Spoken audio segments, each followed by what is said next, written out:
Hey, this is Xavier with Modern Exterior. Today we're staying local in rainy Waukesha, Wisconsin. We're looking at some damaged siding here, as you can see, in one of the more recent snow/wind storms. This huge tree branch met its untimely demise, and upon falling, it came down on the corner piece, and it also affected the J-channel around this window as well. So what I'm going to do while I'm out here is just cover this up and seal it as much as I possibly can to keep the water from getting in there.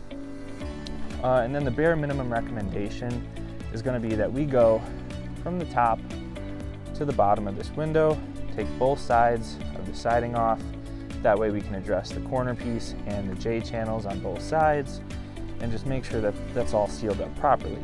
But when you inspect more on the inside of this corner, you can see the insulation there. You don't see any house wrap, which means that, especially now with the hole here, this insulation is being exposed to the weather, and furthermore, underneath, the actual foundation of the home itself is being exposed to this weather.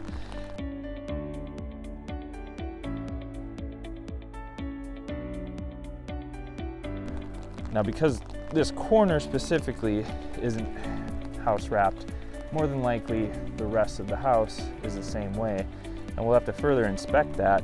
But again, the bare recommendation is going to be to address this area just to keep it clean, but we'll have to have a conversation and let them know about the house wrap and what's most likely going on in the rest of the house, and then we can make the recommendation to take this siding off, do it correctly, and put new siding on.